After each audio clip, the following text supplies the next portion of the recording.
Moi, je pense qu'on peut susciter dans la population une sorte de conscience nationale que si chacun, chaque commune, chaque quartier, chaque immeuble prend sa part, non pas du fardeau, mais de la chance que représente cette puissance démographique, cette capacité de création de richesse qui est une immigration que par ailleurs il faut quand même maîtriser, on peut s'en sortir très très bien. Vous y croyez, Xavier ?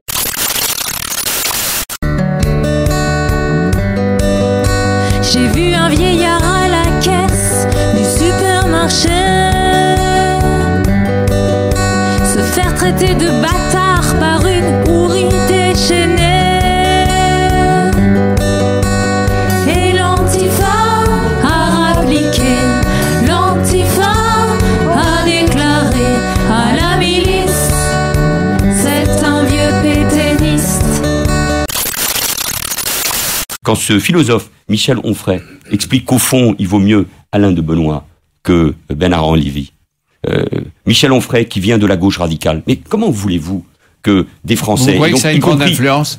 Non, mais ça veut bien dire... C'est un très grand philosophe. Non, Jean-Pierre Elkabbach, ça veut dire qu'on lui passe parce qu'il est... Non, ça veut dire qu'on perd... Albert Camus, mais pour le reste... On perd les repères.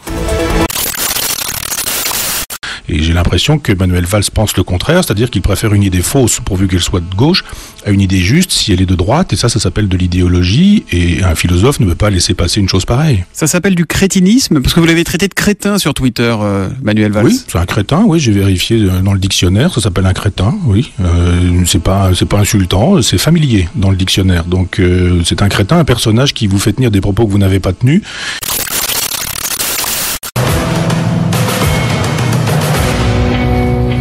Me acuesto en su, ya para abrir el restaurante que era el arroz.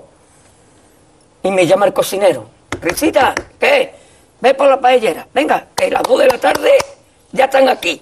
Mira, en bañador, en las chanclas. Todo despeinado porque no me dio tiempo nada ponerme las chanclas y el bañador. Voy a la playa, había subido la marea.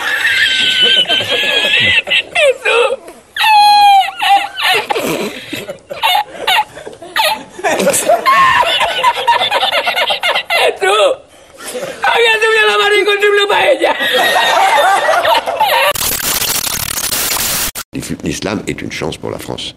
Je dis ça, et ce qui est une phrase un peu choquante pour beaucoup de gens, comme je dis qu'il est plus difficile en France d'être musulman que d'être quoi que ce soit d'autre, y compris juif. C'est plus difficile de vivre en France comme musulman, comme juif.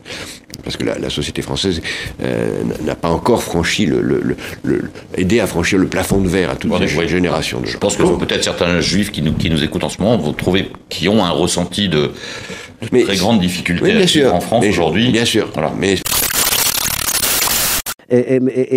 le problème fondamental de notre société, c'est je pense, le chômage.